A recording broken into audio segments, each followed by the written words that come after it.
Here is how you can track your progress in the habit tracker.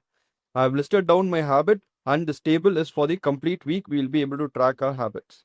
So here I'll come and say the done, and below that I'll have not done.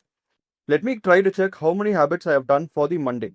So I'll say is equal to, so I'm going to say count if, and then I'll open the brackets. So here I'll completely select the range over here, comma.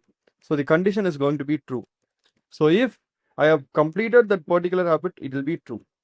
So when I enter, you can see I'm getting it as 1. Similarly, I'll come and do for not done. So here I'll say, so count if, I'll open the bracket. So I'll completely select the range first, and then the criteria is going to be false. So this is going to be the criteria. So now when I press enter, you can see 3 habits I've not done. So here if I go and try to change this, so you can see automatically it will change.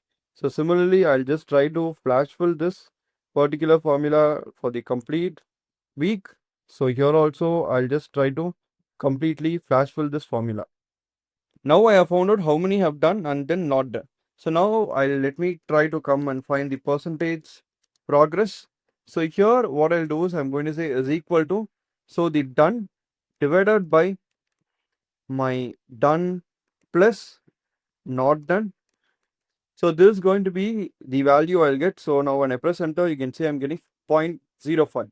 That means 50%, right? So I'll just try to go and convert this into percentage. So first I'll just try to flash fill, and then I'll convert the complete thing into percentage.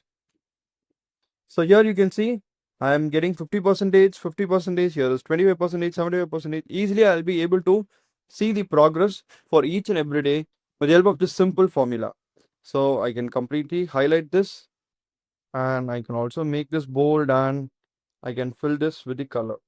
So with the help of this table, so with the help of these two tables, you can enter your habits, whether you have done or not done in the below table, and in the top table, automatically it will calculate the progress percentage, and it will show you what is your progress. So if you wish to use the habit tracker template, I have given the link in the first comment. Please do check it out. And also subscribe for more spreadsheet hacks.